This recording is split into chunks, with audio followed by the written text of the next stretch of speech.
Muy bien. Bueno, muy buenos días. Ahí ya estamos todos. Bueno, entonces arrancamos la clase de hoy con la presentación. Vamos, el archivo que vamos a compartir. Primero íbamos a hacer, Rosana, antes ellas tenían un trabajito para hacer que tenía que ver con la revisión de los términos de ecología. Hacemos eso un ratito y arrancas vos. Sí, no hay problema. Yo pensaba, creo que las consignas están en ese archivo que me pasaste, ¿cierto? Sí, está en la primera, podemos dejar expuesta la primera y mientras... Dale. Bueno, no sé si en principio nos quieren comentar cómo les fue con esa primera actividad, que la idea era ver cómo vienen ustedes con los conceptos, que después durante la cursada se va a profundizar, ¿no es cierto? Pero queríamos ver, digamos, qué conceptos traen, cómo vienen manejando, así que también un poco el lenguaje técnico que vamos a empezar a usar acá. Así que si nos quieren comentar en principio, hasta que se proyecte las consignas, y ahí ustedes nos van comentando y vamos debatiendo entre todos. No sé quién quiere iniciar. Bueno, y que nos cuenten de paso ya cómo trabajaron, si de manera individual, si ya trabajaron con el equipo. Buen día, profe. Yo me junté con la compañera Ludmila Radins y quedamos en hacer los trabajos recién hoy después de las clases para juntar más bien los conceptos, porque la clase pasada vimos lo que eran factores abióticos y en esta se iba a complementar, entonces quedamos en hacer después de la clase de hoy, así que estamos un poquito atrasadas en ese término. Disculpen. Claro, ese para el práctico 1, pero ¿se acuerdan que anteriormente le dejamos un archivito que tenía conceptos introductorios a la materia? ¿Ese pudieron trabajar? Sí, profe, ese todavía no vimos, estamos atrasados. Bueno, pero igual podemos charlar porque la idea es ver qué conceptos traen ustedes. ¿El otro grupo o las otras compañeras? Buenos días, profe. Nosotras con Carolina no nos juntamos porque pensamos que esta tarea era individual. Recién en el otro trabajo creo que nos vamos a juntar para el trabajo grupal. Yo por mi parte, o sea, leí y traté de buscar un concepto, digamos, en base a lo que más o menos sé por ahí, y complementando con alguna que otra lectura, así que más o menos tengo el trabajo en puño, digamos. Bien, sí, este igual era abierto, digamos. Ustedes los podían trabajar de manera individual o con el grupo. O sea, así que Y no. yo en realidad quería saber si con alguno de estos términos ustedes tuvieron alguna complicación en comprenderlos, si todos estos términos para ustedes son claros en su concepto, digamos, ese era lo que nos interesaba, porque son palabras de común utilización en nuestra materia, de común utilización en el vocabulario normal de la gente, a veces se usan bien, a veces no tanto. Ustedes sí tienen que conocer bien el significado de cada uno de ellos, porque ustedes sí van a trabajar con los recursos naturales, digamos, van a ser técnicos en los recursos naturales, van a gestionar recursos naturales, entonces es importante que nosotros no le erremos cuando digamos una de estas palabras, ¿no es cierto? Y entonces esa era la idea, en vez de perder mucho tiempo con esto, a lo mejor hacer foco en algún término que a ustedes les parezca menos claro, o en alguno que yo les decía que ustedes tengan si no lo trabajaron en grupo, no podrían saber, pero a veces cuando trabajan en grupo, en algún término hay uno que tiene, uno de los participantes que tiene un concepto y otro distinto. Eso era lo que queríamos saber.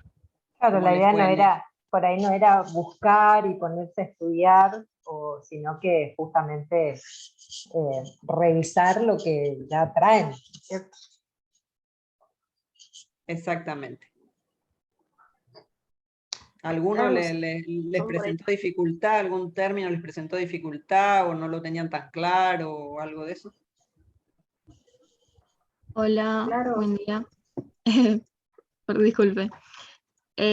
A mí, por ejemplo, yo primero respondí más o menos como me acordaba y hubo varios que tuve que buscar porque no sabía diferenciarlos así como conceptualmente. Por ahí lo que tuve que buscar sí fue nicho ecológico, porque eso sí no me acordaba qué era exactamente. Y por ahí, ¿qué más? No sabía unos que para mí eran como exactamente lo mismo, como por ahí población y comunidad o hábitat y ecosistema, era como, no sabía qué cosa exactamente las diferenciaba y las tuve que buscar. Bien. Perfecto. Sí, nicho ecológico es un tema que vamos a tratar hoy justo. Ahora Rosana les va a explicar porque está muy relacionado al tema de hoy, que son los factores bióticos, que es el tema que desarrollamos hoy. Así que de nicho ecológico vamos a estar hablando incluso de diferentes nichos ecológicos, que la ecología hace una diferenciación entre nicho ecológico real y nicho ecológico ideal, digamos, de alguna manera. Y ese lo vamos a revisar. Y con respecto a los otros términos que sí son todos, hay términos muy parecidos, hay términos que se usan así como para tratar de decir lo mismo, digamos, y a veces no están mal utilizados, pero sí tienen diferente concepto, ¿no? Nosotros hablamos de hábitat, hablamos de un lugar, y si hablamos de ecosistema, estamos incluyendo todos los factores que influyen, los abióticos, los bióticos, todo eso y todas sus interrelaciones. Entonces estamos hablando de algo un poquito más complejo cuando hablamos de ecosistema, y cuando hablamos de hábitat, que hablamos solamente del lugar en donde habitan las especies, de su casa, digamos, que sería la traducción. Otra cosa que a veces ustedes no utilizan bien son los términos conservación y preservación. No sé si esos términos, alguno me puede decir cuál es la diferencia, cuándo utilizarían conservación y cuándo preservación. Son otros dos términos están puestos juntos que se confunden bastante.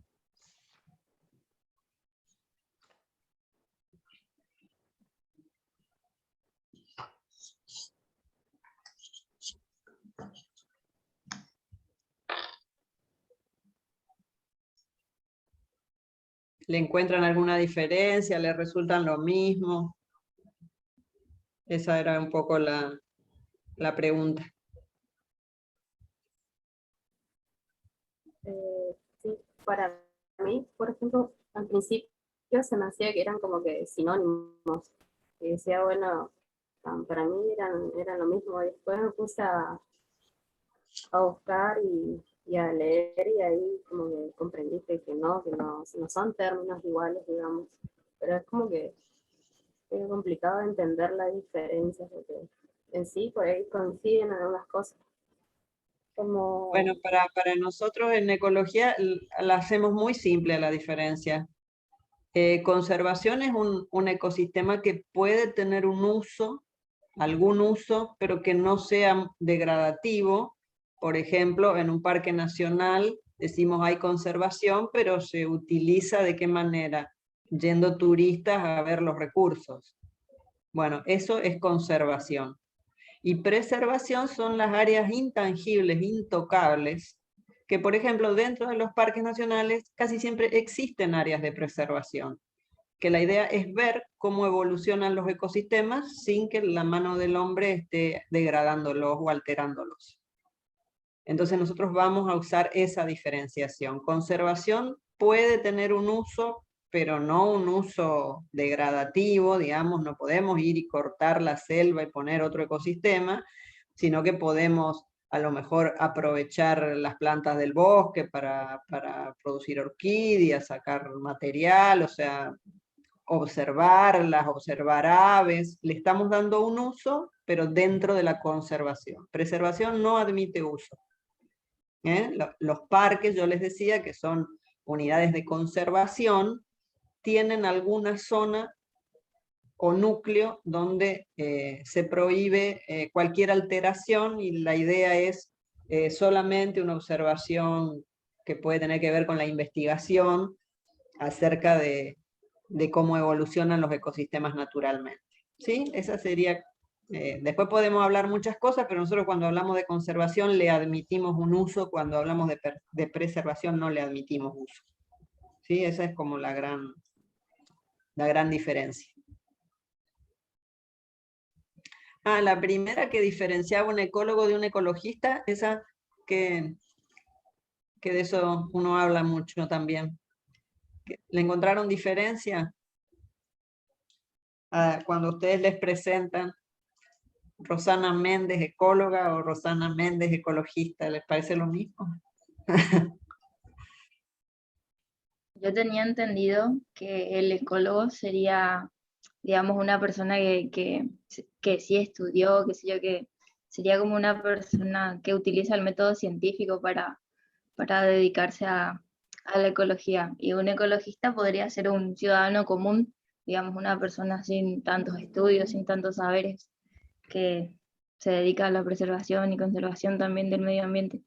No sé si estoy en lo correcto. Casi. No, está bien lo que decís, pero el ecologista también puede ser un ecólogo. Quiero decir que el ecologista también puede ser una persona que conozca de la ciencia. El tema, no problema, pero el tema es que el ecologista toma partido. Dice, hay que conservar el lapacho rosado. O sea, toma partido y dice, esto, protejan a las ballenas, no corten la selva. O sea, además de conocer, porque el ecólogo está conociendo la ciencia, además tiene una opinión sobre los recursos, los que se deben preservar, los que no le importan tanto. O sea, hay movimientos ecologistas que se dedican a un tema, otros que se dedican a otro. Y pueden ser, dentro del movimiento ecologista, puede haber gente muy formada, puede haber ecólogos muy formados, y puede haber gente que no esté formada en la ecología, pero que igual tenga una opinión acerca de cómo conservar o preservar los ecosistemas. Entonces ahí radica la diferencia.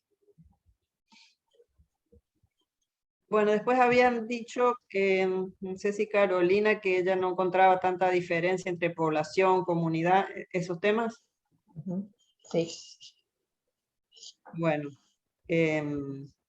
nosotros vamos a abordar la ecología de esta manera. Vamos a abordar primero las poblaciones, después las comunidades, después los ecosistemas. Y las poblaciones son individuos de la misma especie. ¿Cómo funcionan o qué dinámica o qué manera de relacionarse tienen los individuos entre sí cuando son de la misma especie? Las comunidades incluimos grupos de poblaciones, o sea, hay como distintas poblaciones o hay individuos de diferentes especies. Entonces, todo lo que estudiamos en comunidades lo que estudiamos en poblaciones nos va a servir para el estudio de comunidades, pero no al revés. La comunidad, como es un grupo de poblaciones, incluye los conceptos de población. Ahora no al revés, no los conceptos de población incluyen los de comunidad, porque la comunidad es como algo más amplio.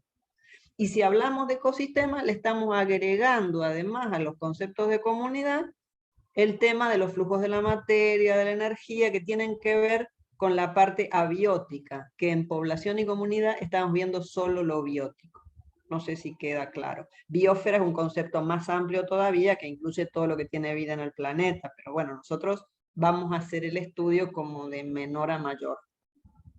¿Sí? Como primero grupo de individuos de la misma especie, y después grupo de poblaciones que ya tienen otras características, o se estudian de otras maneras, ¿no? Se definen de otras formas. Bueno, me parece que si no los vieron, ahora mírenlos con la explicación nuestra y fíjense si les queda alguna duda, capaz que la clase que viene podamos retomar, o preguntarles si algún término les quedó poco entendido, y lo aclaramos. ¿Para qué? Para usarlo bien de acá en adelante, ¿no? pero cada uno de estos términos, fíjense que los vamos a usar, los vamos a revisar.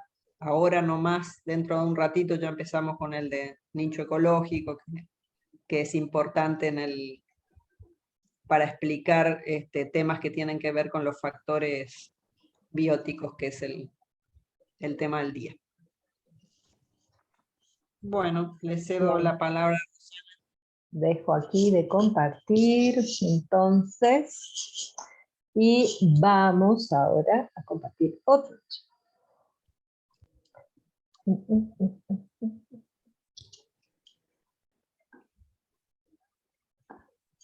Una cosita, mientras tanto, ustedes cualquier cosa que no vayan entendiendo, pregunten, paren la clase, no hay problema, ¿eh? O sea, a veces uno, en este tema, por ejemplo, hay conceptos que tienen que ver con la competencia, con cómo funciona, que por ahí, digamos, si no les parecen tan claros, pídanos que lo expliquemos de otra forma o que se los expliquemos de vuelta, no hay problema, o sea, queremos, no molesta, sino que ayuda que ustedes pregunten y que participen en la clase.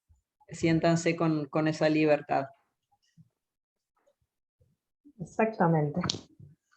Así que bueno, vamos a ver, ¿lo ven y me escuchan bien?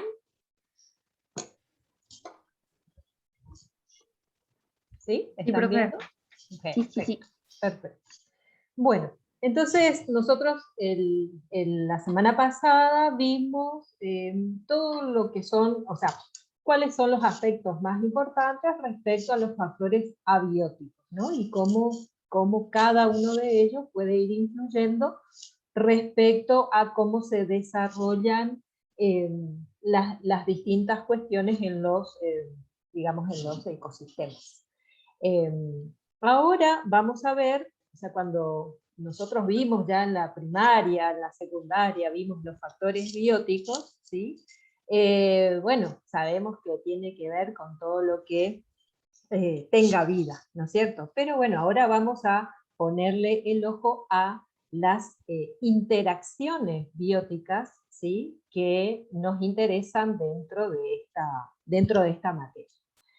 Entonces, ¿qué son las interacciones bióticas? ¿No? O sea, son las relaciones que se establecen entre dos o más organismos, que como resultado de las interacciones, los individuos pueden verse beneficiados, pueden verse perjudicados o no ser afectados, ¿sí? Y esto va a depender del contexto en el que se encuentren estos individuos. Entonces, nosotros decimos que las interacciones pueden ser neutras, pueden ser positivas o pueden ser negativas. Bien, entonces los factores biológicos pueden actuar de dos formas. Por un lado, de forma, como decimos, indirecta, ¿sí? Que es, o sea, cuando o sea, cómo reacciona, qué efecto produce sobre un factor físico determinado, como por ejemplo la luz o los nutrientes, respecto a que, bueno, en función a ese factor físico, cómo responden los individuos. Entonces, de alguna forma, nosotros ahí, por ejemplo, un ejemplo de esta forma de actuación de los factores biológicos es la competencia. Hay una forma directa, ¿sí? Que tiene que ver, bueno, cómo se produce, por ejemplo, la polinización, la diseminación de semillas, o sea, hay por ejemplo, algún animal que consume los frutos de una planta y que, bueno, la cuestión es que después termina diseminando esas semillas, o que, por ejemplo, el viento disemina semillas también, o sea, cómo se va, bueno, en este caso estamos poniendo el foco sobre justamente lo biológico, así que es más referente a los herbívoros. Hay distintos tipos de interacciones. seguramente se van a acordar de estas que también se ven varias veces desde que somos pequeños y vamos a la escuela, en donde algunos de estos tipos, por ejemplo, tenemos uno que es el neutralismo, ¿sí? Que ninguna población o ningún individuo afecta a otro. Y entonces, por ejemplo, ahí tenemos, ¿no?, un ave que se posa sobre las ramas de un árbol, ¿sí? Hay una interacción, pero no ocurre, no hay ninguna acción, ninguna acción positiva o negativa. Ahora, cuando hablamos de la competencia, normalmente decimos que esta es una interacción negativa, porque definitivamente puede haber una, definitivamente hay una afectación negativa de un individuo respecto a otro. Por ejemplo, ahí, en el dibujito que puse al pie, nos muestra de que, bueno, hay dos tipos de competencia, una que tiene que ver, que es interespecífica, que es entre especies, y normalmente esa competencia se va a dar por algunos recursos, ¿no es cierto?, que tiene que ver con la alimentación, el espacio, pero también hay una competencia intraespecífica, es decir, que se da dentro de una misma especie, y esa tiene que ver normalmente, por ejemplo, también por alimento, también por espacio, pero también, por ejemplo, por la cuestión de buscar pareja, ¿no? Entonces, hay una competencia.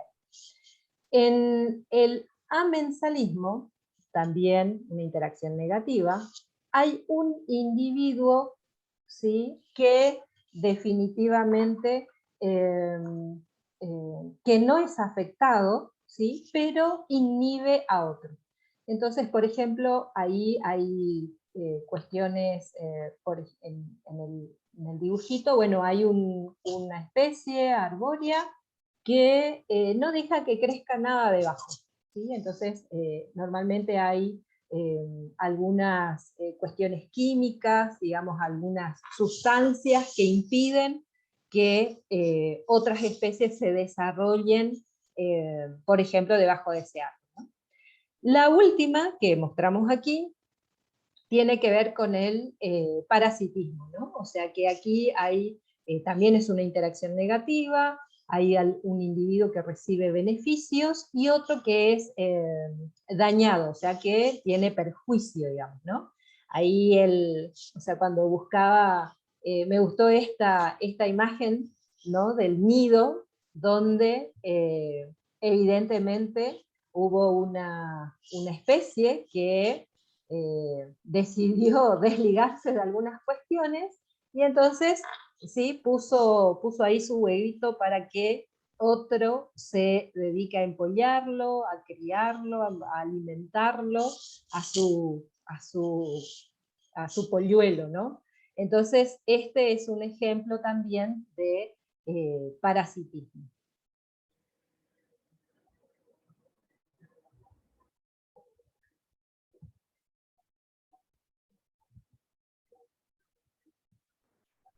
Estás muteada, Rosana.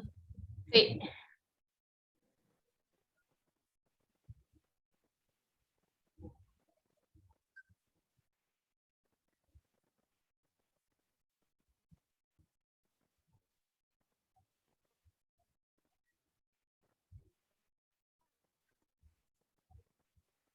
No se te escucha, tenés el micrófono apagado. Ah, no me dejaba volver. Qué loco esto. Perdón. Ahí volvemos. Bien, ahí estamos.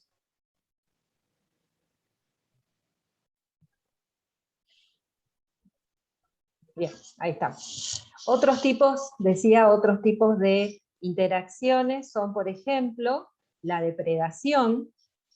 también es una interacción negativa, donde hay un individuo que efectivamente ¿sí? mata a otro para alimentarse.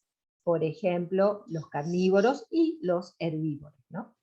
Dentro de la interacción que se denomina comensalismo, esta ya se considera una interacción positiva, donde un individuo recibe beneficios de otro que no es afectado, ¿sí? Entonces ahí la imagen nos muestra una planta epífita, ¿sí? que bueno, esta planta está posada, digamos, sobre, por ejemplo, un árbol, está en altura, o sea, recibe luz, recibe agua, ¿sí? Pero no está afectando, digamos, a ese árbol. Otra interacción que también es positiva es la protocooperación, ¿no? Y aquí es una interacción positiva también, que es beneficiosa para ambas especies, ¿no? Entonces el ejemplo más claro que tenemos es la polinización por insectos, ¿no? Después tenemos al mutualismo. El mutualismo también es una interacción positiva. Esta es una interacción que es favorable para ambas especies, pero cumple aquí con la condición de ser obligatoria, ¿sí? Entonces, en un ejemplo de mutualismo, que podemos ver ahí en la imagen, tiene que ver con los líquenes, ¿no? Los líquenes en particular son digamos, como una asociación entre un alga y un hongo, o un hongo y una bacteria fotosintética, por ejemplo, donde justamente el hongo lo que hace es entregar, digamos, la posibilidad de tener una estructura, y la bacteria, por ejemplo, lo que hace es entregar sustancias que se producen en la fotosíntesis, y entonces entre ambas ¿sí? Conforman esta asociación. Este crecimiento y la supervivencia de ambas depende de esa asociación que de un modo natural entra, de modo tal que si estuviesen solas, ninguna de las dos podría sobrevivir, ¿sí? Por eso decimos que en este caso la simbiosis cumple con esta condición de ser obligatoria. Volviendo un poco al tema de la competencia, ¿sí? Que nombramos hoy, nos interesa la competencia porque efectivamente nosotros vamos a estar analizando seguramente en todo lo que resta de la cursada, de bueno, cómo esta interacción influye sobre los procesos, digamos, que se dan en los ecosistemas, ¿no? Este es uno de ellos, después vamos a ver más. En particular, la competencia se entiende que, bueno, que es una interacción entre individuos que se efectúa por un requerimiento compartido por algún recurso, ¿sí? Que puede tener disponibilidad limitada, y que provoca una reducción de crecimiento o la reproducción, ¿no? Y que por eso hace que la supervivencia de estos individuos se vea comprometida, ¿no? En particular tenemos, ya como adelantamos hoy, tenemos la competencia interespecífica, es decir, entre individuos de diferentes especies, ¿sí? Y la intraespecífica, que tiene que ver con los individuos de la misma especie. Bien. Hasta aquí. Una aclaración. La competencia es siempre la misma interacción, digamos, son dos individuos, están luchando por un recurso que está limitado, o sea, quieren la misma cosa, quieren algo que no está en cantidades tan suficientes, y siempre les desmejora el crecimiento o el desarrollo, como decía Rosana. La ecología las divide en la competencia interespecífica y la intraespecífica porque funcionan un poco diferentes, pero estamos hablando siempre de la misma interacción, o sea, estamos hablando siempre de lo mismo. Siempre son dos individuos luchando por algo que no tienen en la cantidad que desearían. Esto está relacionado al concepto que va a decir después Rosana de nichos ecológicos, porque las especies compiten y luchan también por los nichos ecológicos, que son los recursos, los requerimientos. Pero no queremos que se entienda que estas dos competencias son como dos interacciones, es la misma interacción. Nosotros la dividimos para su estudio porque a largo plazo tiene como diferentes resultados. Cuando compiten dos individuos de la misma especie que quieren todo lo mismo, o cuando compiten dos individuos de diferente especie que no quieren tan lo mismo. ¿Mm? Bien. Ahí vamos a profundizar un poquito más. ¿Alguna pregunta, alguna consulta hasta el momento? ¿Vamos bien?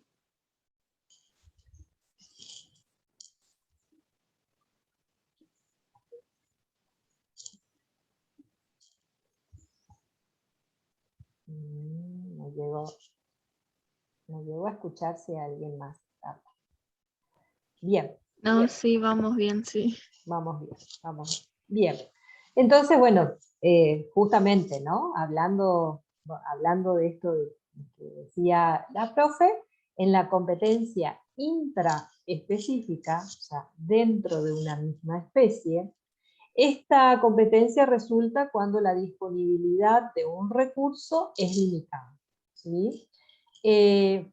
La competencia afecta diferentes etapas del ciclo de vida de la planta, ¿sí? O sea que un primer efecto es la reducción del crecimiento vegetativo de estos individuos involucrados, que luego se hace evidente estos efectos sobre la fecundidad, ¿no? Por ejemplo, si nosotros tuviésemos ahí, como ven en la imagen, el recurso fuese la luz, ¿no es cierto? Por más que estuvieran todas las, digamos, no todas las plantas van a tener el mismo acceso a la luz si fuesen de la misma especie, entonces seguramente que va a haber aquí este efecto que dice, ¿no? De reducción del crecimiento, ¿no?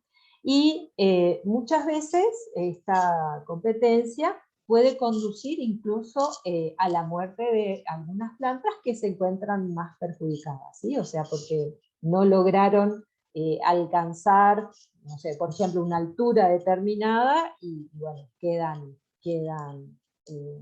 justamente ahí, pueden llegar a la muerte.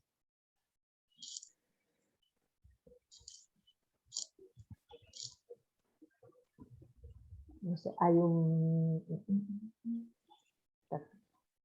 ahí en el chat, dice Steffi, que pueden ir dejando sus consultas. La competencia, ¿sí? Intraespecífica, decimos que es asimétrica, ¿sí? ¿Por qué? Porque hay tiene una desigualdad respecto cuando hablamos de los tamaños, cuando hablamos de la densidad de una población, ¿sí? Cuando estamos ahí en la imagen les mostramos digamos, es una imagen típica que podemos ver en las plantaciones aquí en Misiones, pero lo interesante de esto es poder entender, digamos, que los efectos aquí de esta competencia es denso dependiente, ¿no? Decimos que a mayor densidad de individuos, ¿sí? Mayor va a ser la intensidad de esa competencia. Entonces, fíjense que cuando tenemos aquí estas plantaciones que son monoespecíficas, que son coetáneas, resulta que si, por ejemplo, uno le presta un poco de atención al tener un camino ahí entre medio, seguramente que estos individuos que están al borde del camino van a poder acceder quizás mejor a alguno de los recursos, ¿no? Llámese luz, llámese agua, ¿sí? Que los que están como más adentro, ¿no? Y otra cuestión que decimos ahí es que, bueno, que de alguna forma las que más las que menos accedan a estos recursos seguramente van a ser individuos con un menor tamaño. No sé, Lidia, si querés agregar algo más. Sí, quería agregar porque la ingeniería forestal, el tema de la densidad es un gran tema. Ustedes de acá en adelante van a ver cómo nosotros, de alguna manera, insistimos en conocer las densidades de plantación de diferentes especies, y todo esto está relacionado con la competencia. O sea, ¿por qué les parece que nosotros, los ingenieros forestales, que no somos tontos, digamos, plantamos los pinos todos cerquita uno del otro, creamos sistemas como de alta densidad, y al tiempo tenemos que ir a ralear, o sea, tenemos que ir a sacar algunas plantas para que el ecosistema no esté bajo tanta competencia. ¿Por qué les parece que hacemos eso? ¿Para qué plantamos mucho con el trabajo que es, con el trabajo de plantación, con el trabajo de cuidados, y después nosotros, por ejemplo, en pino, entramos a los 5 o 7 años a hacer el primer raleo, después entramos a hacer el segundo raleo, digamos, no es una tontería la que hacemos, pero ¿cuál le parece que es el efecto de la densidad en estos casos? Porque nosotros usamos la densidad para el manejo forestal. De acá en adelante ustedes van a ver permanentemente cómo tienen que entender la competencia, porque nosotros usamos la densidad para el manejo forestal. Entonces, ¿por qué les parece que plantamos un montón de plantitas para ir después al tiempo y, por ejemplo, decir a los 5 años sacamos una fila cada 2 y liberamos un poco de la competencia que creamos? ¿Qué función les parece que cumplió en ese caso la competencia? Algo que nos interese, ¿no? Porque hicimos un gran esfuerzo, pagamos plantación, pagamos número de plantas, plantamos un montón de plantas, y después al tiempo las cortamos. Y a veces las cortamos y ni siquiera son raleos perdidos los primeros, Claro. Ni siquiera quedan ahí en el campo. ¿Por qué les parece que hacemos eso? A ver. Ludmila, Anto, Ena. Una tontería de parte nuestra. Tiene algún sentido. Caro.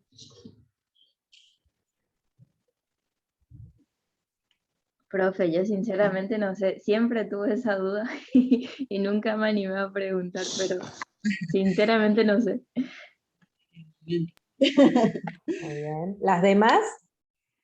Puede ser para que no se desarrollen otras especies abajo que más adelante puedan competir con la plantación. Veamos. Antonella, Enta y Ena. ¿Qué creen ustedes? Sí, yo estaba por decir exactamente lo mismo que dijo Ludmila, sobre para evitar una competencia por otra especie y bueno, y después dejar como los mejores individuos. Bueno, si ustedes miran ese paisaje que les dejó Rosana, sobre todo el de abajo, ahí se ve bastante bien la función que cumple esa alta densidad al principio, siendo que el pino es una especie bien heliófita, ¿no? Entonces el pino va hacia arriba pronto y naturalmente se desrama porque las ramas no acceden a la luz, porque nosotros les creamos sistemas de alta densidad.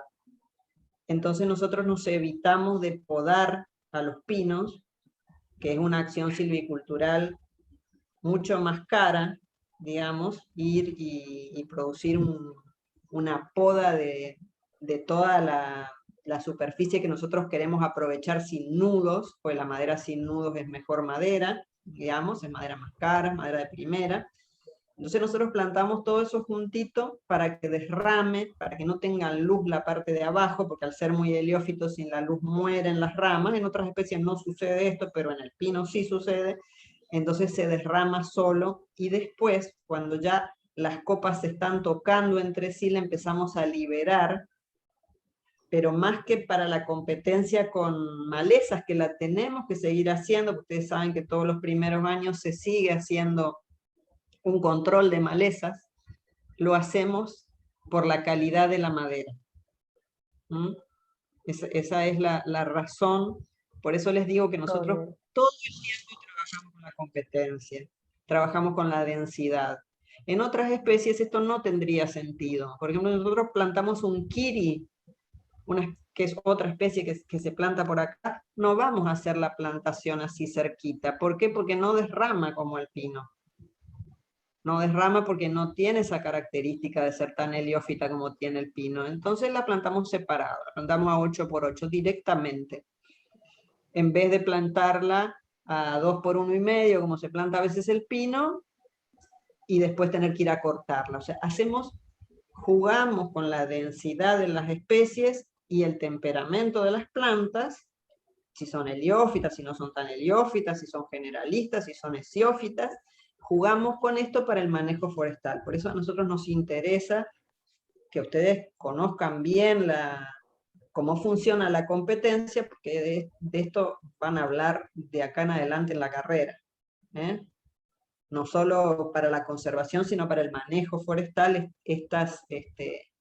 Esto de la simetría también. La simetría es que si yo planto una planta primero, le va a ganar a la que planto después. Aunque la planta que planto después sea muy buena genéticamente, la que planto primero le gana. Le gana porque ya tiene las raíces más largas, porque tiene más hojas, entonces accede más a la luz, accede más a los nutrientes. Entonces yo tengo que manejar estas cuestiones de la simetría y de la densidad para lograr el objetivo que yo quiero. Depende de lo que yo esté plantando y de lo que esté deseando a futuro de esa plantación. ¿Sí? Además creo, si no me equivoco, digamos, cree también esto de plantar así muy juntitas las plantas, es que también colabora con el tema de que obtener los fustes rectos, porque de alguna forma la planta, al tener competencia hacia los costados, o sea, al tener otra planta ahí al costado tan cerca, se, digamos, utiliza toda su energía como para irse para arriba y ganar luz. Entonces también tiene un efecto, digamos, sobre, si bien después se ha trabajado genéticamente, digamos, en mejorar las especies con respecto a esto, pero también así logramos esta situación de tener fustes rectos y que, bueno, que van en busca de esa luz. Bien. A ver si puedo pasar. Bien, continuando con esto que venimos conversando, existe, o sea, por ejemplo, para el pino, nosotros dijimos que, bueno, como una intervención, ¿sí?, del hombre es ir y hacer el raleo, ¿no?, en estas plantaciones. Pero en digamos, en las situaciones naturales, existe también lo que es el autorraleo, ¿no? El autorraleo es un proceso de mortalidad natural dentro de una población coetánea. Dice que siempre y cuando su causa fundamental sea la competencia, ¿no? Entonces, coetánea, ¿ustedes saben qué es coetánea? Que son de la misma edad. Exactamente, más o menos aproximadamente de la misma edad. En plantaciones son exactamente de la misma edad, y por ahí en comunidades naturales aproximadamente de la misma edad. Esas son las plantaciones coetáneas. Y disetánea es la otra palabra que me indica que el ecosistema maneja individuos de muy diferentes edades. Bien, ahí en la imagen, por ejemplo, pueden ver justamente una comunidad natural de Pinus silvestris en España, ¿sí? Donde uno ahí puede observar, digamos, que la cuestión del autorraleo puede producirse cuando, bueno, un árbol ya creció todo lo que tenía que crecer, empieza a entrar en su senectud, y bueno, llegado un determinado momento, por ejemplo, o sea, eh, eh, digamos, cae, ¿sí? Generando ahí una liberación, digamos, en esta comunidad, ¿no? Y lo que dice es que, al igual que la intensidad de la competencia aumenta con la densidad de las plantas, se puede plantear también que a una densidad determinada la competencia va a aumentar conforme aumente la estatura de los individuos y sus exigencias respecto a los recursos del ambiente.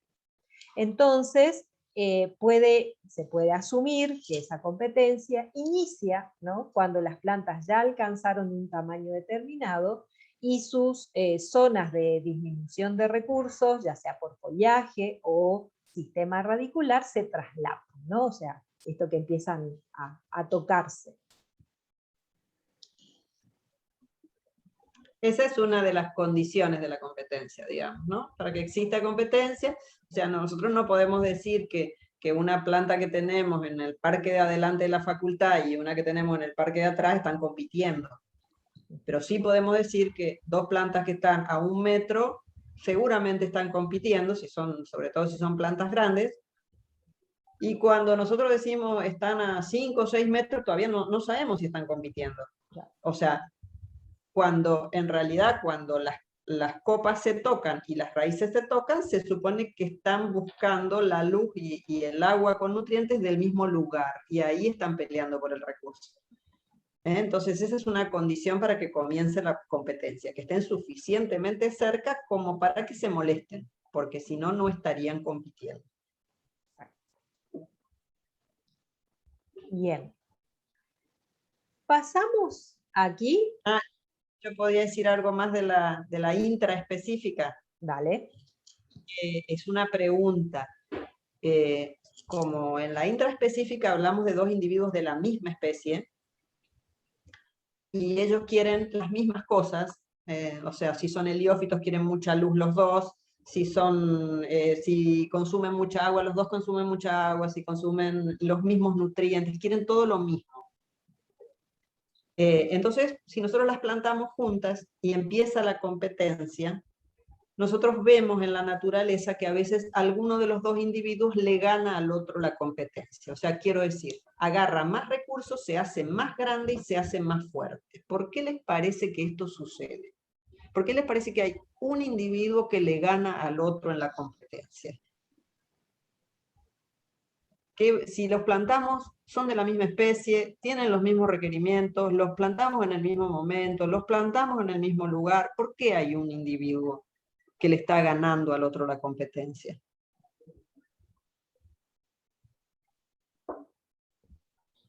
Qué buena pregunta. Pregunta de examen. Totalmente. Les estoy beneficiando con esto, porque esto no es examen.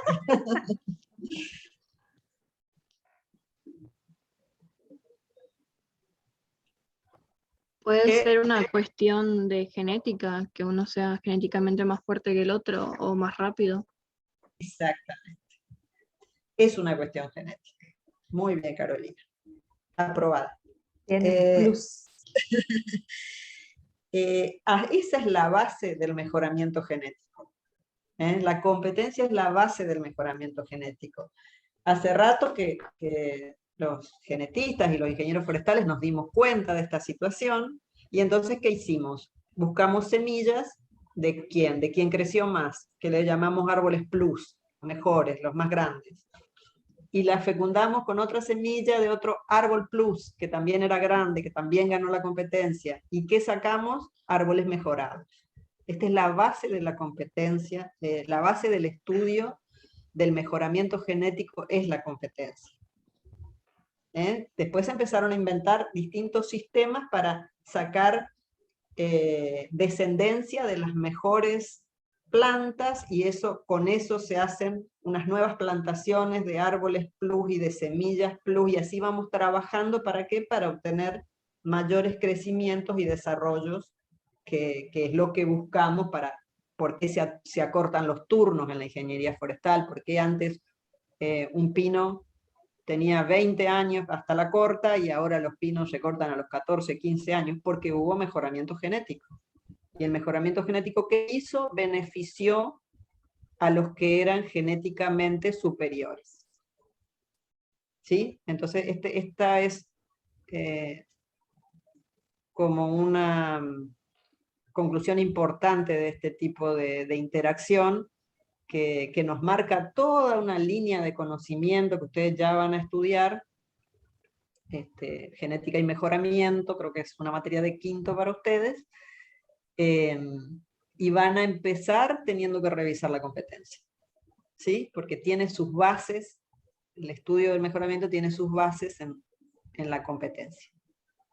¿Sí? Eso nomás, Rosana. Muy bien, muy bien. ¿Ya cursaron mejoramiento o es efectivamente de ahora de... No, es de quinto, sí. De quinto recién. Bien. Claro, primero van a pasar por silvicultura, claro, y después llegan a mejoramiento. Sí, muy bien. Exactamente. Perfecto. Vamos a seguir hablando, ¿sí?, de la competencia, pero ahora vamos a analizar un poquito cómo se desarrolla con respecto cuando cuando hablamos de la competencia entre especies. Como dijimos, es la misma competencia, son requerimientos sobre los mismos recursos, ¿sí? Pero aquí quizás los efectos, ¿sí?, tengan alguna diferenciación, ¿no? Cuando decimos que hay competencia interespecífica, es decir, entre especies, esta puede conducir a la eliminación o a la exclusión, ¿no?, de especies en un sitio determinado. Ahí las imágenes que pusimos tienen que ver, ¿no?, con ya, ¿sí?, nos imaginamos un ambiente donde hay especies diferentes, tamaños diferentes, alturas, ¿sí?, sistemas radiculares diferentes. Entonces, en este caso, bueno, las especies que compiten pueden convivir, ¿sí?, o sea, llegan a un nivel de coexistencia, pero con ciertas condiciones, ¿no? Entonces, me pareció interesante esa imagen, la imagen que tiene las copas de los árboles. Vieron que tienen como formas diferentes las copas, pero no se tocan, o sea, ahí me quedé con la duda si no estaba retocada la imagen, la foto, photoshopeada, pero es como muy particular, ¿no? O sea, están coexistiendo, ¿sí? Y, o sea, en particular, cada copa tiene su forma particular ahí. Decimos que la competencia interespecífica es a menudo asimétrica, ¿sí?, en el sentido de que, bueno, hay individuos en esa población que son, digamos, son fuertes competidores, y otros cuya presencia apenas afectan, ¿sí? O sea, están ahí, pero no están justamente afectando a la competencia. Y bueno, y aquí entramos cuando hablamos de la competencia interespecífica, a conversar respecto a lo que son este concepto que hablábamos hoy, el de nicho ecológico, ¿sí? Entonces, nosotros decimos que el nicho ecológico de una especie está definida por ese conjunto de requerimientos ambientales, o sea, esas condiciones, esos recursos que necesita la especie para desarrollarse, para poder desarrollarse, ¿no? Hablábamos de que por ejemplo, ahí vemos al dibujito este de los peces tipo Nemo, que bueno, que esa especie puede, necesita o requiere, digamos, esas condiciones como para poder desarrollarse, ¿no? Y tenemos que hacer como una diferencia, podemos hacer una diferencia entre lo que es el nicho ecológico fundamental y el nicho ecológico realizado, ¿sí?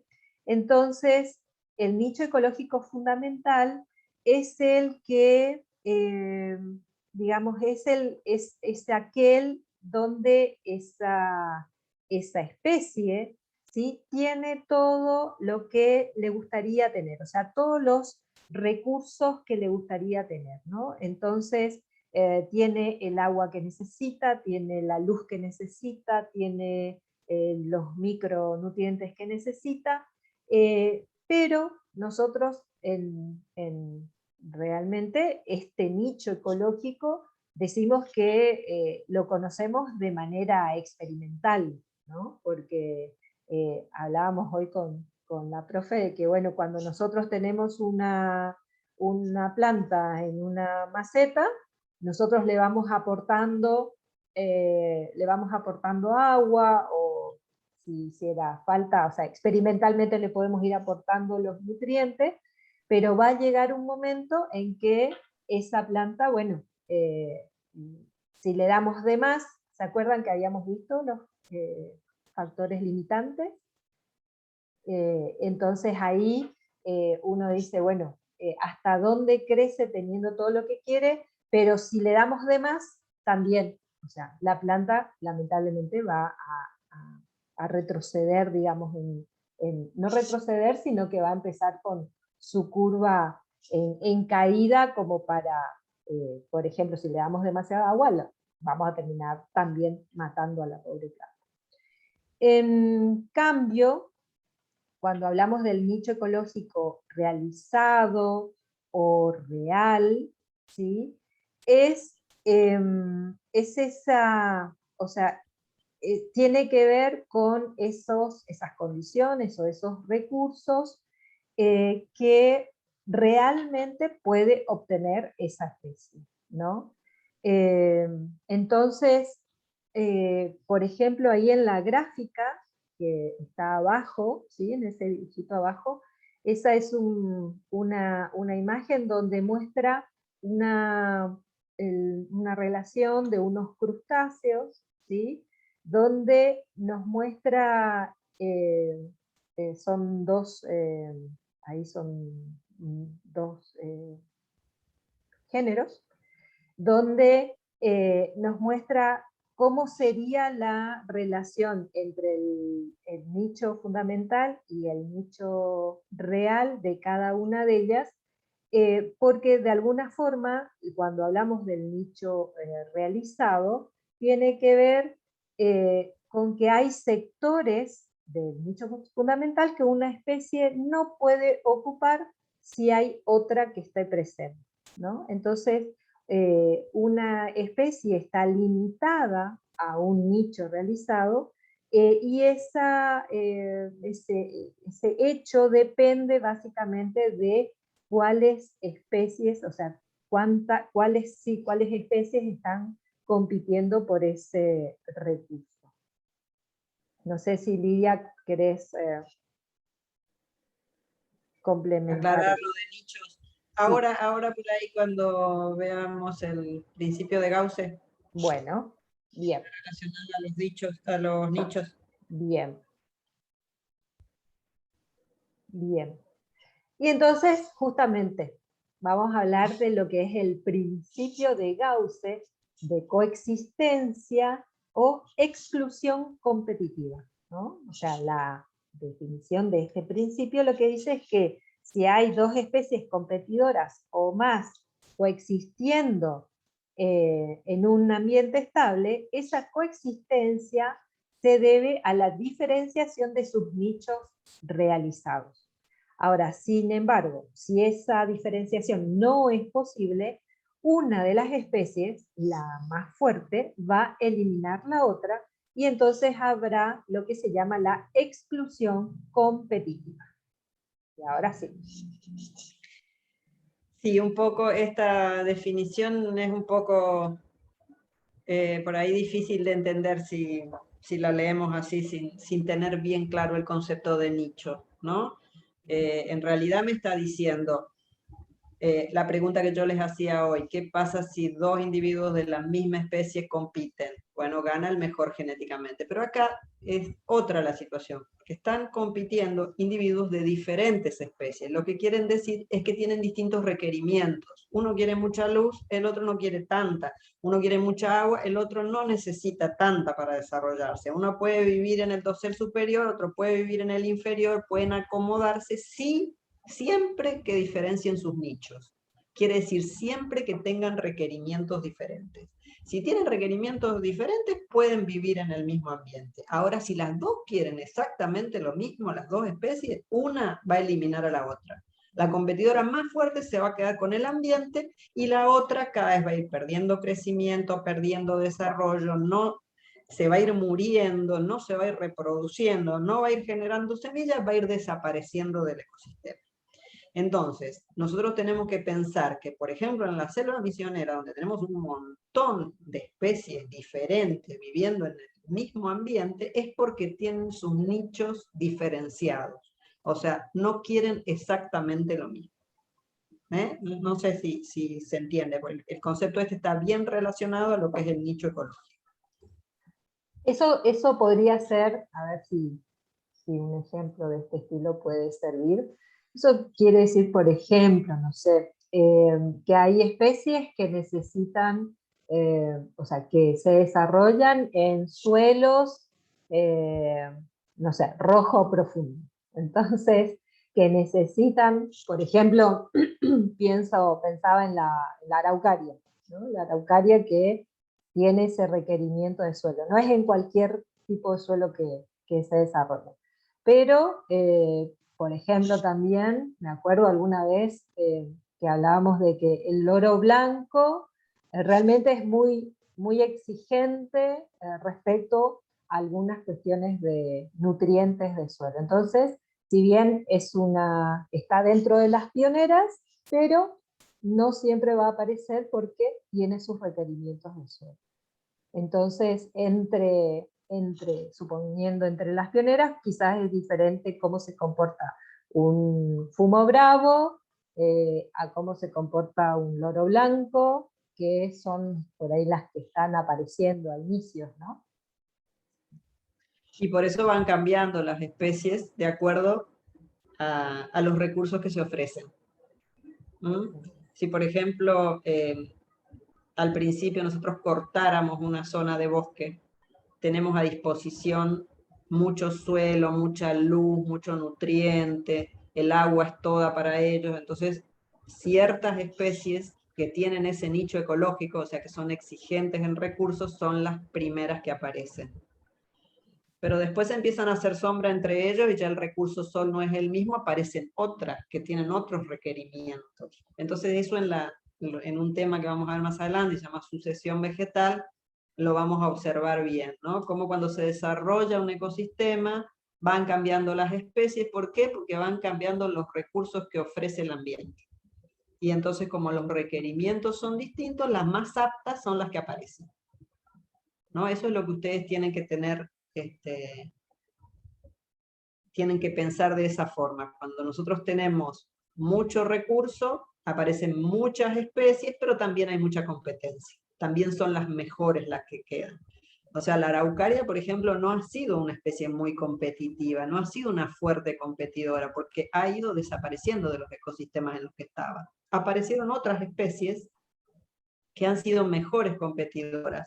a lo mejor soportaban zonas con suelos de menor calidad, a lo mejor soportaban que no les dé tanto el sol, a lo mejor soportaban menos nutrientes y le han ido ganando a lo largo del tiempo y se han ido quedando con esos ecosistemas.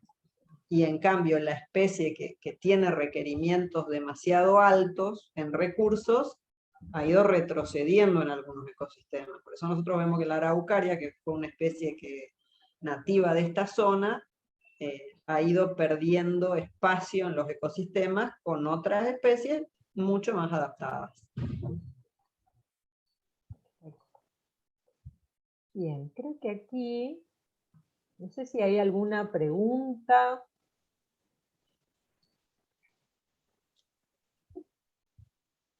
El tema de competencia está muy... siempre es un tema de evaluación. En el práctico lo van a trabajar de vuelta, necesitamos que lo entiendan bien, necesitamos seguir trabajando con el tema competencia, así que con este tema, bueno, nosotros lo damos, les ofrecemos bibliografía, les preguntamos en el práctico, les vamos a evaluar en los parciales, pónganle mucha ficha a esto de la competencia porque, digamos, es un tema que lo van a seguir usando, es importante que se saquen las dudas, que lo entiendan, y bueno, si no es ahora, por ahí después de haber leído y después de haber respondido las preguntas en las que encontraron conflicto, la próxima clase que les daremos la devolución de los prácticos, podemos aclarar lo que no haya quedado claro. Bien. Ahí aviso a Celeste que se quedó sin internet. Así que bueno, después le vamos a compartir la grabación seguramente. Bien. Vamos a continuar. A ver, que tengo que... Aquí.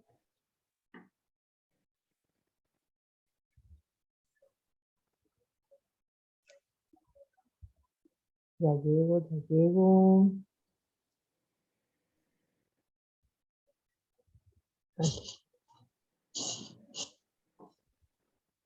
Bien. Para continuar, queríamos dejarles, si bien este es un archivo que está disponible en el aula virtual, ¿sí? De factores bióticos, ¿sí? Va a haber información que, o sea, nosotros ahora, yo por lo menos voy a tocar algunos puntos, ¿sí? Pero no duden en, después al hacer la lectura general, si quedan preguntas, o sea, seguramente las podemos conversar en la siguiente clase. Pero queríamos hablar de esto, ¿qué significa el herbivorismo? ¿No? Este término se emplea justamente para estudiar los daños foliares que provocan insectos e invertebrados que, como los ocasionados, dice, por mamíferos y patógenos, ¿no? Entonces, hace una pregunta de por qué existen tantas plantas verdes en el planeta. Y entonces, como respuesta, nos habla de que porque las plantas tienen defensa, porque los herbívoros tienen enemigos naturales. Y cuando uno piensa en los patrones de herbivoría, ¿sí? Estos patrones son mayores en hojas jóvenes, las cuales son consumidas totalmente, ¿sí? Generalmente tienen de 5 a 25 veces más daño que hojas adultas, ¿no? Y en los bosques tropicales se dice que este daño, ¿sí?, es de un 11% del área foliar total. Las especies pioneras, en esto que hablábamos recién, que vamos a ir viendo más adelante, en sucesión, dice que experimentan 4 veces más herbivorismo que las tolerantes a la sombra. Este daño es más intenso en el sotobosque, ¿sí? Y el dosel superior es más caliente y ventoso, además de estar más alto, seguramente que tiene también un efecto respecto a cómo los animales pueden llegar hasta ahí. Y los pájaros y las avispas, dice que son, que depredan los herbívoros, tienen mayor presencia en el dosel superior. ¿Quiénes son los herbívoros? Y aquí entran nuestro interés, ¿no? O sea, dentro de los insectos, que dice que son más dañinos que los mamíferos, tenemos los masticadores y los chupadores, donde los masticadores incluyen aquí a las hormigas. Y las hormigas, ustedes saben que para los forestales son un tema también. Entonces, dentro de este grupo de hormigas dice que provocan hasta el 72% del herbivorismo anual. En cambio, dentro de los insectos chupadores son de gran abundancia en bosques tropicales y es más difícil de evaluar el daño que producen, ¿sí?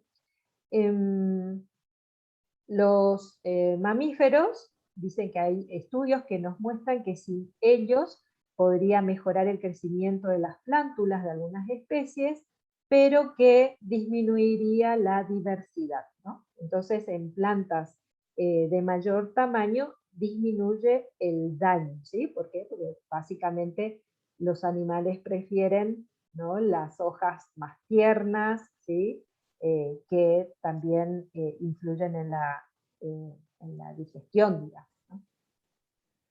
Bien, no me voy a meter aquí en la defensa de las plantas, ¿sí? Esto voy a pasar. No sé, Lidia, si te parece o querés comentar algo respecto a al modelo. El modelo por ahí.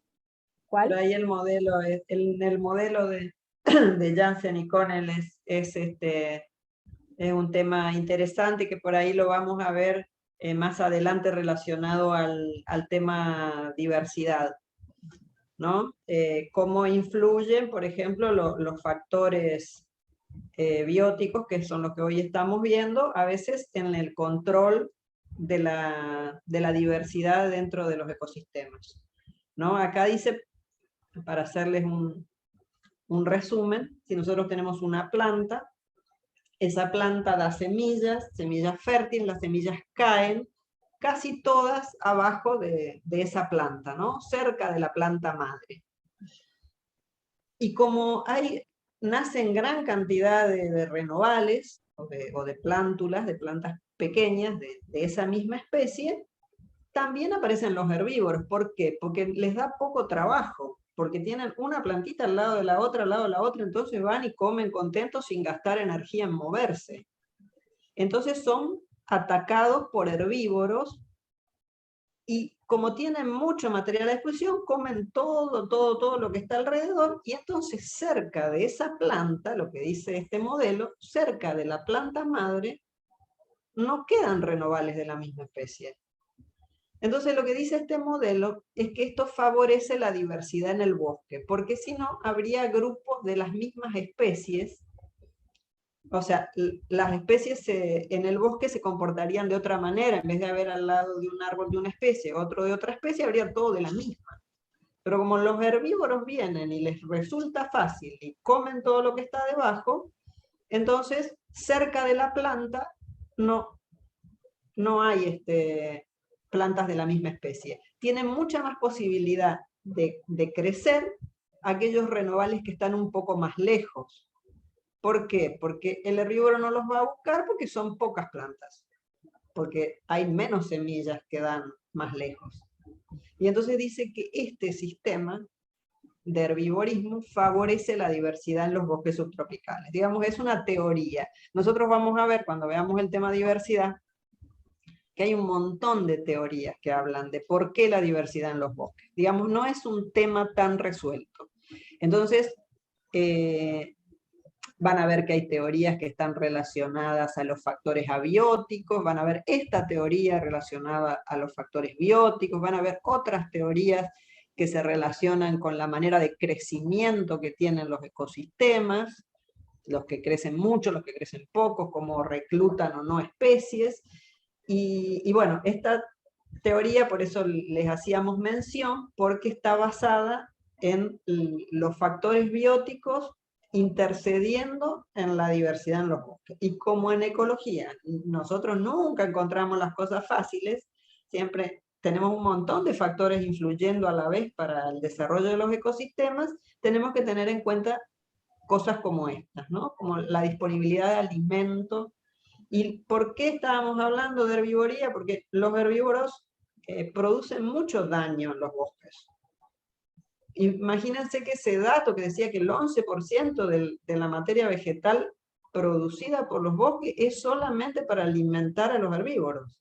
O sea que tiene que volver, la planta tiene que poner su energía en volver a dar hojas, porque las hojas fueron de alguna manera aprovechadas por los herbívoros. Entonces, una parte de la energía que hubiera estado en el crecimiento del bosque, en realidad está para sostener la vida de herbívoros, que es donde comienza la cadena trófica. Esto lo vamos a ver más claro cuando veamos el tema de ecosistemas, un poquito más adelante. Pero ese era el comentario, nomás, Rosana. Sí, sí. Ahí había leído un caso especial, pero no me acuerdo dónde estaba. Bueno, después les voy a contar respecto a este tema. Había un ejemplo de algo que era muy curioso, digamos, respecto a la herbivoría. ¿Qué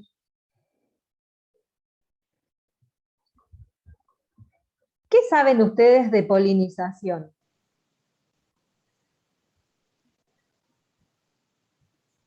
¿Qué es? ¿Para qué sirve?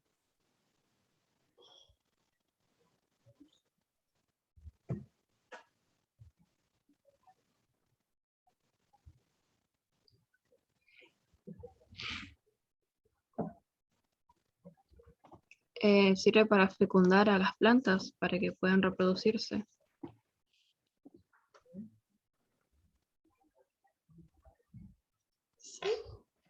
Muy bien. O sea, está justamente relacionado a eso, ¿no? O sea, cuando hablamos de la ecología de la polinización, estamos hablando de estos procesos ecológicos que intervienen, ¿no?, en la reproducción de una planta, desde la producción de flores hasta la fecundación de los óvulos, ¿sí? En los bosques tropicales dice que es muy alta esta dependencia de animales para este proceso, ¿no? Y en los bosques templados está como más relacionado o actúan, ¿sí?, más los factores abióticos. Entonces, la presencia de flores hermafroditas en una misma planta no garantiza la autofecundación, ¿sí?, ya que hay barreras naturales que evitan la endogamia. Entonces, nos dice que del 75 al 80% de los árboles de los bosques tropicales son autoincompatibles. ¿Por qué les parece que la naturaleza tiene ese resguardo de que no haya autofecundación? O sea, si bien las plantas tienen elementos de la reproducción femeninos y masculinos, no se autofecundan. Por eso necesitan de un vehículo que puede ser abiótico, cuando es el viento, cuando es el agua, o puede ser biótico, como en el caso de nuestros bosques, que son casi todos bióticos, que son otros insectos, por ejemplo, que son los que hacen el trabajo de llevar de una planta a otra el polen para fecundar. Pero ¿por qué le parece que no se autofecunda? Que sería más fácil. Porque está en el mismo lugar, no necesitaría un vehículo. Para tener mayor variabilidad genética. Claro, el ecosistema se protege. ¿Y cómo hace para protegerse? ¿Cómo les parece que hace para no autofecundarse? Tiene una herramienta que usa para no autofecundarse, porque si no sería más fácil que se autofecunde. Para proteger la variabilidad genética, digamos, y producir esas mezclas, entonces tiene una manera naturalmente de protegerse. Hay flores que funcionan primero como femeninas y después como masculinas, o al revés. O si no, puede ser que estén alejados los verticilos, el verticilo femenino del masculino. Sí, y ahí necesitarían vehículos, pero en general maneja los tiempos, no maduran a la vez, no maduran juntos. No madura junta la masculina, con una diferencia pequeña, pero lo que hace es que esté esperando que en otra plantita de la misma especie sí fecundó la masculina cuando ella tiene la femenina fértil, necesita el vehículo para llevarla. Digamos, la autodefensa de la planta para proteger su variabilidad genética es esa, es el manejo del tiempo, digamos, el tiempo de fecundación. Y por eso necesitan del vehículo, y por eso los vehículos son, ahí aparecen abejas, abejorros, aves, escarabajos, polillas, murciélagos, mosca, avispa, lo que sea, que le hacen de vehículo y que son bastante específicos.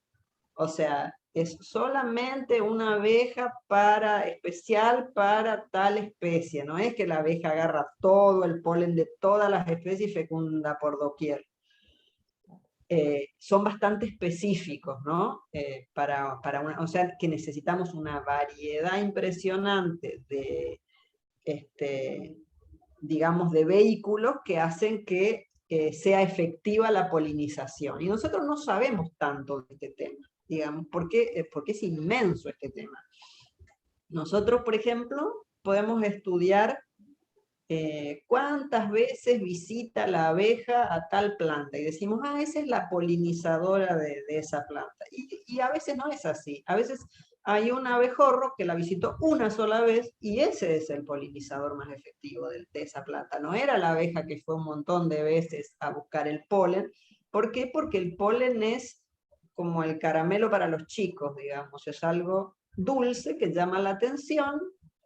¿Para qué? Para que los animales, digamos, los distintos animales hagan el trabajito de llevar el polen y de como estrategia de la especie para continuar en el ecosistema, ¿no? Ese sería más o menos un resumen del... Sí, y Me adelanto. es todo un tema también, ¿no? O sea, cómo funcionan.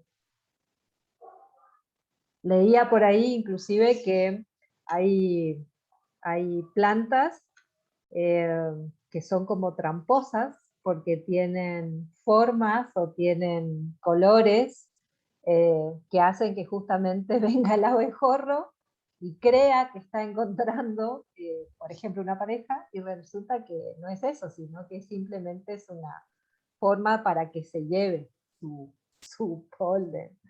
Para que lo visite. Para que la visite, exactamente. O sea que esta naturaleza, muy bien. Aquí también habla de las recompensas florales, que las vamos a pasar porque nos interesaba en particular que podamos conversar sobre este tema, ¿no? Que es el de las perturbaciones antrópicas y la conservación, ¿no? Entonces, cuando todas estas interacciones que vinimos hablando se producen, ¿sí? en los ecosistemas, en la naturaleza, pero ¿qué pasa cuando, bueno, estas interacciones, hay estos procesos se cortan o justamente por la perturbación que se pueda producir, y a veces, digamos, el hombre tiene como gran responsabilidad, y cómo afectan a la diversidad, ¿no?, de las especies. Entonces, cuando entre las perturbaciones más comunes que podemos inclusive observar, tienen que ver, por ejemplo, por herbívoros introducidos, ¿sí?, a los sistemas, tienen que ver, por ejemplo, con el fuego, la tala furtiva, el ganado, ¿sí? Entonces, también tenemos que permitirnos pensar, bueno, que quizás justamente todas estas perturbaciones van a provocar que desaparezcan elementos, desaparezcan actores, digamos, de este ecosistema por estas acciones. Lidia. Sí, como nosotros decíamos que estos animales que ayudan a la polinización son muy específicos, a veces cuando nosotros producimos la corta de un ecosistema, por tala, por fuego, por lo que sea, estos animales desaparecen, pero después cuesta, cuando nosotros por ahí abandonamos ese lugar para que se recupere, estos animalitos ya no están. Y entonces ya no está la posibilidad de polinización, no está la posibilidad de que esas especies se recuperen, y esas especies entonces a nosotros nos llama la atención que no aparezcan. Entonces digo, ¿qué pasa? Que no apareció tal especie o tal otra, y bueno, le falta se rompió ese proceso mutualista, se rompió esa interacción que hacía falta para que esa especie pudiera reproducirse en ese ecosistema. Y cuesta mucho recomponer esas cadenas mutualistas, que son como cadenas de ayuda, digamos, que ejercen los animales sobre la polinización de las plantas. Entonces, digamos, nosotros tenemos que ser conscientes, y sobre todo si trabajamos en el tema conservación, que, digamos, de tener esos cuidados de que no se rompan estas cadenas mutualistas, porque nos va a eso nos va a trabar para que conservemos determinadas especies en los ecosistemas. Y entonces nos baja la diversidad.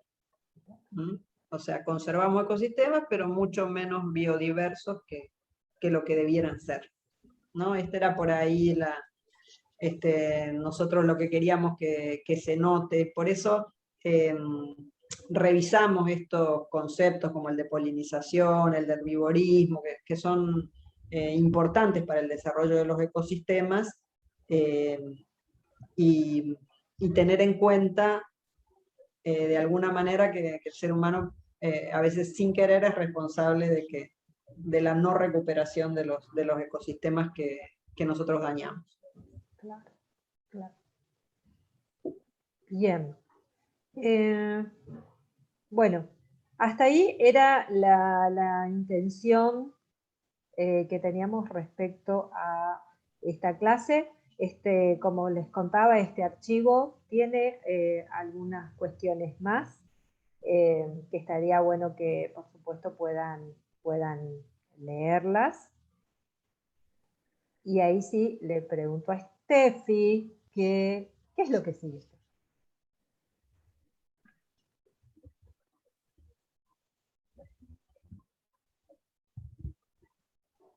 No te escuchamos.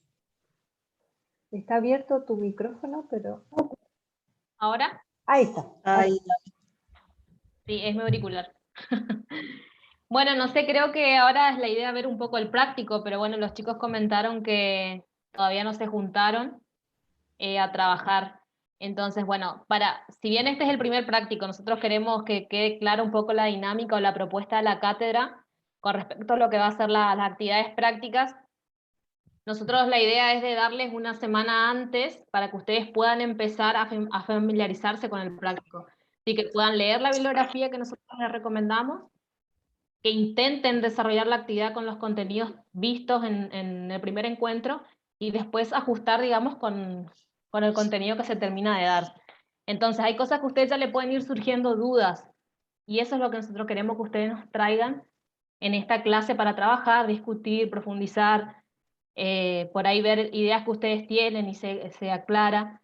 Entonces por eso es la idea que ustedes ya empiecen a trabajar antes, ¿sí? Tengo entendido que, como dijeron ustedes hoy, que todavía no se juntaron a trabajar, así que bueno, no sé si pudieron ver por lo menos el práctico, a ver qué les parece, si les resulta fácil, difícil, si entendieron la lógica, las consignas, y bueno, podamos ver un poco esto ahora, y como se van a juntar a trabajar recién, bueno, ahí seguramente le van a surgir dudas, pero bueno, la entrega es este viernes, ¿no? Lidia, Rosana. Sí.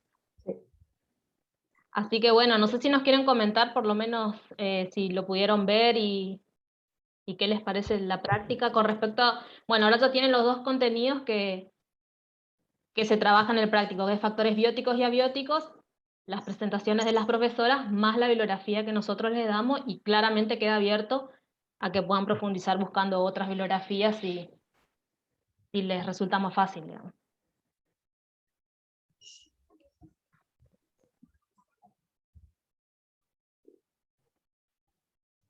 Bueno, yo estuve leyendo la bibliografía que pide en la primera actividad y miré las preguntas. Al principio sí, como que no entendía qué quería responder, pero después de estar leyendo, me di cuenta de que no era tan complicado.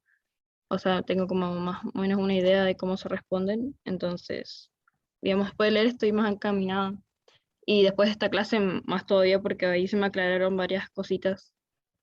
Así que por lo que vino no parece complicado. No sé si por ahí voy a tener dificultad en lo que es las comparaciones sobre los ecorregiones, porque eso sí no lo vi todavía. Claro, bueno, la idea es que, acuérdense, nosotros no pretendemos que sea netamente teórico esto, sino que ya pongan, digamos, la interpretación de ustedes, que hagan un análisis, una interpretación usando los conceptos, sí, pero digamos que ustedes, que nosotros al leer nos demos cuenta de que ustedes están haciendo un análisis con esa teoría, ¿sí? Y la idea de trabajar en pares es justamente para que exista este debate y bueno, una puede tener una mirada, la otra y que se complementen y ahí puedan desarrollar el práctico. No sé si Lidia, Rosana, algo más. Sí, por ahí yo les diría que como es el primer práctico, que hagan el ejercicio de contestarlo lo mejor que puedan y seguramente nosotros, yo cuando los vea los trabajos de ustedes, voy a poder darme cuenta si están interpretando como nosotros estamos buscando o no. El primer práctico también tiene una cuestión de ajuste, digamos, después nos entendemos más fácil. Entonces yo les diría que arranquen, que hagan todo el esfuerzo, como dice Steffi, por la interpretación, digamos, por las comparaciones, por tratar de no ser repetitivo con una información que existe en bibliografía, que no es lo que más nos interesa. Por ejemplo, cuando nosotros le decimos los factores en diferentes regiones. Bueno, los factores que nos interesa destacar, y nos interesa destacar, ¿por qué? Porque funcionan como factores, porque tienen una función importante en el desarrollo del ecosistema. O sea, qué sé yo, por decirles, si en la selva paranaense hay viento, no es un factor determinante el viento en la región nuestra. No, digamos, no produce una limitación del crecimiento o el desarrollo, ni tampoco potencia el crecimiento y el desarrollo. Entonces es un factor, existe, sí, hay días que hay viento, pero no es un factor. O sea, busquen los factores que tienen, piensen en la palabra efecto, que tienen un efecto importante sobre los ecosistemas. Por ejemplo, qué sé yo, si la lluvia es un factor importante porque falta o porque sobra, o entonces sí lo citan, si no, o sea, hagan ese trabajo de reconocer dentro tanto de los factores abióticos como el tema de competencia, que también se les pregunta, cuando sean significativos. Cuando no sean significativos no nos interesa, o por lo menos decir tales y tales factores no los encontramos como limitantes, como significativos, ni como potenciadores, porque también puede ser que lo ayuden, que sean factores que ayuden al desarrollo de los ecosistemas. Entonces ese es el ejercicio. Y bueno, hacemos una corrección con observaciones al lado de los prácticos, donde ustedes ya se van a dar más una idea de lo que nosotros queremos, de ustedes cuál sea el análisis, y a veces si los encontramos como muy corridos de lo que nosotros deseamos, les pedimos que completen alguna cosa.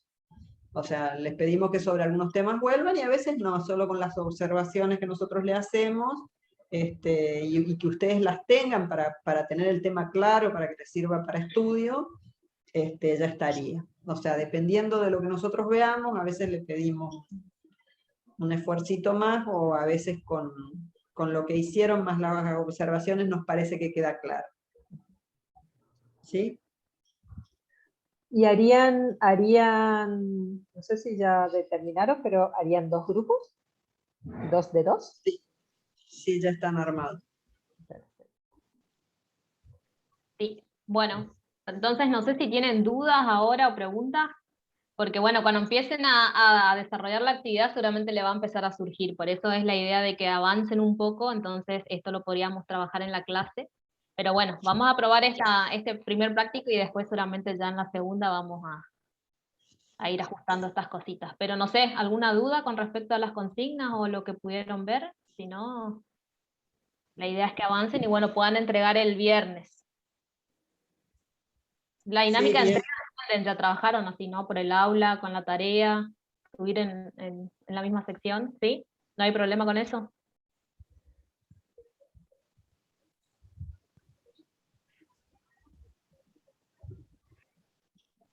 Chicas, bueno, no sé, creo que Juan tenía un comentario de otro tema, sí. No sé si Juan Juan Periesi está presente en el... Estoy ahí. Bueno, Ahí estoy. ahora Juan, 15 minutos para tu comentario. Bueno, chicos, hoy vamos a hablar un tema, en un ratito, un tema, me dieron un espacio, hasta las profesoras me dieron un espacio. Vamos a poner un mapita acá, donde habla de las reservas privadas. Ustedes saben, vieron por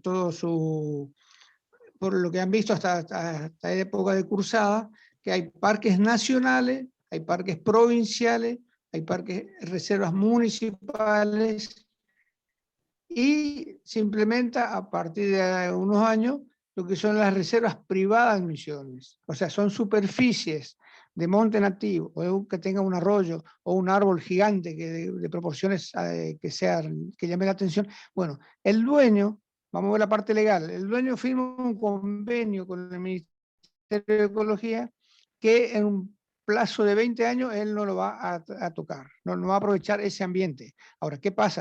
No es de que tenga un saltito o un pequeño rodal de cedro, de araucaria, no.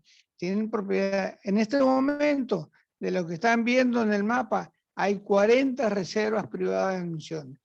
Ahora cuando lo vean, ustedes no la conocen y no son de gran superficie, pero en su conjunto son más de 23.000 hectáreas. Una buena superficie para proteger. No es un bloque. Ahí ven el mapita y ven cómo están distribuidas a lo largo, a lo ancho y iba a decir a lo alto, pero a lo largo y a lo ancho de la provincia. Bien. ¿Qué tienen? Hay, por ejemplo, algunas que son muy notables, hay muy notables como una reserva donde hay una cría de paca. Paca es un roedor que abunda menos perseguido por la caza. Y bueno, la gente que hizo una reserva en San Pedro, Curday, excelente guardaparque con su señora, ellos están viendo cuál es la forma de reproducirlo en ambientes cerrados. Y después seguramente se irán largando, enriqueciendo a espacios naturales que hay. Es valioso, chicos, es valioso la actitud de esta gente que dice, porque hay reservas que no, o sea, firman un convenio que no lo van a tocar por 20 años, pero ¿qué le da al Estado? El Estado considera que esas reservas, al pertenecer a este grupo de reservas privadas, son patrimonio del Ministerio de Ecología. ¿Qué significa? Que los guardaparques pueden actuar sobre esos lugares. Por ejemplo, reprimiendo o combatiendo o cuidando de la pesca furtiva, la caza, ese impacto que generamos los hombres sobre la naturaleza. ¿Y qué otro beneficio? Y acá hay una parte importante, que les descuenta un 80% del impuesto. Porque tener un monte, tener 10 hectáreas, vos pagás un impuesto a la municipalidad, encima lo estás cuidando, no lo tocas, no sacar madera, no sacar, entonces tiene un contrasentido. Entonces el Estado que hace, dice, bueno, muchachos, nosotros le vamos a hacer un descuento del 80% de los impuestos. Entonces, acá hay dos cosas para ver importantes. Primero, la función que cumple esta reserva como monte nativo, como patrimonio de los misioneros, de la biodiversidad, Capital Nacional de la Biodiversidad, todas esas cosas que se escuchan, y que esta gente lo deja para futuras generaciones. Esa es la otra parte, futuras generaciones. Y ustedes van a ver que hay algunas que no tienen más de 10 hectáreas. Bueno, pero tiene 10 hectáreas, ese es fundamental. Y otras que tienen 100. Bueno, ahí está la diferencia, pero está también la riqueza, porque los recursos naturales supuntan totalmente. Bueno, ahí están las 40, ahí tienen el mapita, cuando ustedes la imprimen pueden ir a mirar, por ahí ustedes, yo sé que están los pueblos, los arroyos, los lugares donde están, o sea que es fácil de llegar. Sería bueno que lo vayan conociendo y que eso se lo tomen como una iniciativa que el día de mañana ustedes como administradores de un predio también pueden impulsar a que sean reservas naturales privadas. Bueno, vamos a ver otra imagen. ¿Y por qué? Fíjense, este es un detalle que lo van a tener toda la carrera. Misiones cuenta con 1.600.000 hectáreas de monte nativo implantado. Eso habrán visto la categoría en rojo, verde y amarillo. Eso ya lo saben, ya lo saben. Me imagino que sí lo van a saber porque se ve toda la carrera. Y casi 28.000 hectáreas protegidas por sus dueños, cuyos propietarios comprometieron en los próximos 20 años colaborar con la... No es fácil firmar yo este monte que es mío, que es de mi abuelo, por 20 años no lo voy a tocar. Hay que jugarse, ¿no? Pero porque 20 años es mucho, para la naturaleza es poquísimo, pero para nosotros 20 años... A ver qué otra cosa tenemos. Bueno, ¿por qué la necesidad, por qué la importancia y por qué la insistencia de ver el tema de la conservación? Dicen los funcionarios, decimos los ecologistas, los estudiantes, los profesores, de la biodiversidad, que ese 52% de biodiversidad del país se encuentra en Misiones. O sea, chicos, más de la mitad de la biodiversidad, estoy hablando de biodiversidad, que hablo como término que ustedes ya conocen, la biodiversidad del país se encuentra en Misiones, que somos la provincia más chiquita, bueno, nosotros y Tucumán, pero la más chiquita. Y fíjese, acá hay un dato que es importante, lo que muestra acá es la fauna, entonces vamos de las presentes, la P, ahí dice, clarito, presente, y las A amenazadas. A ver si entendemos. La P de presente y la A amenazada. Bueno, fíjese, de los peces de agua dulce, 410, 81 están amenazados. De los anfibios, 145, 61 amenazados. ¿Qué quiere decir amenazados? Que son perseguidos por algo. Los peces, ya sabemos, los más grandes, los más ricos, son perseguidos. Los anfibios también por algunos. Los reptiles, 220, 54. Y acá viene un detalle, un dato importantísimo, son las aves. Misiones tiene varios nichos, varios ambientes de observación de aves. Fíjese, este término de 960, ese número, es variable. Algunos hablan de 1000, otros, bueno, eso es importante y no lo es. Pero amenazadas 163. Pero de esas 960 especies de aves, 540 están en Misiones. Ese es un dato como los otros también son importantes, pero esto me parece importante en el sentido de que las observaciones de aves son cotidianas y cada vez adquieren ocupa más espacio de gente interesada en observar aves. Pero fíjense, Misiones, chicos, tiene la mitad de las especies de aves del país. La mitad están acá, en un espacio chiquito, pequeño, pero bueno, de gran biodiversidad. Los mamíferos amenazados por la caza furtiva. Y este dato es bueno que lo tengan, porque no va a variar a perpetuidad, lo van a tener, lo van a usar, lo va a hacer ustedes para la investigación, para la observación y más que nada para la conservación. Esto, el cuidado de esto, es patrimonio de todos, así como el 52% de la biodiversidad, patrimonio de los misioneros, el cuidado, la protección, la investigación de esta fauna, acompañado de la flora, es patrimonio de todos los misioneros. Bueno, ese fue mi aporte Y ahí está otro dato, donde dice que en Misiones se encuentra el 76 total de las familias arbóreas, 40 de las mismas se encuentran entre los rasgos conocidos. Las especies de árboles de la selva paranaense supera el 50% del total nacional. Fíjense, hablamos de la avifauna, la mitad de las aves están en Misiones, la mitad de los árboles van a haber definiciones varias, pero la mitad de los árboles, la mitad de las especies de árboles se encuentran en Misiones. Fíjense lo que el 50% del total nacional de las especies arbóreas están en Misiones. Bueno, y eso es un dato que no son ni alarmantes ni nada, son reales o sacados de estudio. Estamos sacando estos datos que yo le doy, estamos sacando un trabajo de un ingeniero, un profesor nuestro ya no es más, que lo van a escuchar seguramente en su paso por la universidad, el ingeniero Garland, donde él da estos datos que son, por decir de una manera, extraordinarios. Extraordinario para cuando hablamos de biodiversidad, decir, che, la mitad de las especies de árboles están en Misiones, ¿eh? La mitad de las aves del país están en Misiones y por eso tenemos que cuidar. Y bueno, para cuidar tenemos que ser responsables. Yo quería decirle un ambiente lo que es la ecología, los ecólogos que hablaron en la primera clase, siempre con Lidia y decimos, bueno, ¿qué son los ecologistas? Los ecologistas somos en alguna medida aquellos que estamos, no encuentro el término, pero molestando a los grandes plantadores de pino, a los grandes vendedores de glifosato, a los grandes vendedores de veneno, a los grandes cazadores, denunciando, que siempre no ganamos ni en prestigio ni nada, siempre en riesgo, pero de eso ustedes también pueden hacerlo. Sin eso, todo va a seguir existiendo, pero cada uno tiene que poner un granito de arena en esta historia de la conservación de la selva misionera. Chicos, bueno, gracias por el espacio y yo escuché todo lo que dijeron ustedes los anteriores. Ahí nos vemos la próxima. Bueno, gracias Juan por el aporte en conservación. Siempre es interesante tener una mirada desde la conservación. Yo les decía que Juan es parte de un movimiento ecologista, por eso él de alguna manera, además del conocimiento científico, toma partido de algunas de estas cuestiones que tienen que ver con la conservación. Y bueno, es una mirada que bueno, cada uno de nosotros tiene el derecho a tener o no, pero es importante que ustedes para tomar partido tienen que conocer y nosotros tenemos la responsabilidad de hacerles conocer estas situaciones. Bueno, no sé si quedaría algo, Steffi, si no...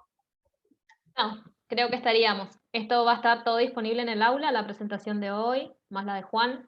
Y bueno, cualquier consulta o duda pueden usar el grupo de WhatsApp y bueno, esperamos la primera entrega de sus trabajos el día viernes. Hasta las 18 horas pueden entregar, ¿sí? Ese es el tiempo habilitado en el aula.